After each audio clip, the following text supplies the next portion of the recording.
Bismillahirrahmanirrahim. Teman-teman sekalian, pagi hari ini kita akan berbagi tentang penglarisan yang Qur'ani.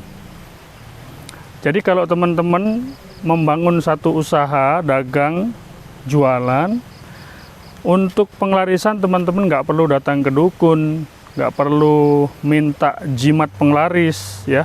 Karena ketika teman-teman minta jimat penglaris kepada dukun, itu merupakan perbuatan syirik. Yang kita tahu bahwa perbuatan syirik ini adalah perbuatan yang menyebabkan seseorang diharamkan oleh Allah Subhanahu wa Ta'ala masuk ke dalam surga. Penyakit syirik ini penyakit yang lebih berbahaya daripada penyakit stroke, lebih berbahaya daripada penyakit jantung koroner, lebih berbahaya daripada penyakit diabetes mellitus, ya. Karena syirik adalah penyakit keimanan, menyebabkan seseorang itu dihapus seluruh amalnya, diharamkan masuk surga oleh Allah Subhanahu wa Ta'ala.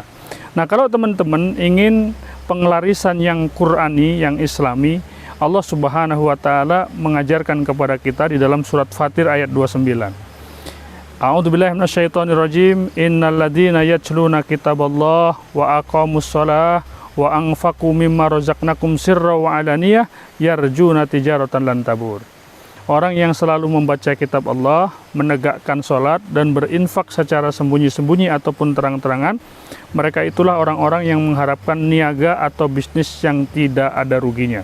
Lakukan 3 hal ini, insya Allah perdagangan kita, bisnis kita lan tabur, tidak akan rugi di dunia dan di akhirat.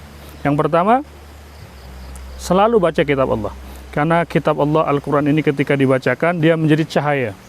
Kalau kita bacakan itu di tempat usaha kita, maka usaha kita ini jadi bercahaya, terang benderang, sehingga orang melihatnya, mengundang keberkahan, mengundang rahmat dari Allah Subhanahu wa Ta'ala. Yang kedua, jangan tinggalkan sholat, tegakkan sholat. Makna-makna sholat itu tegak dalam kehidupan kita.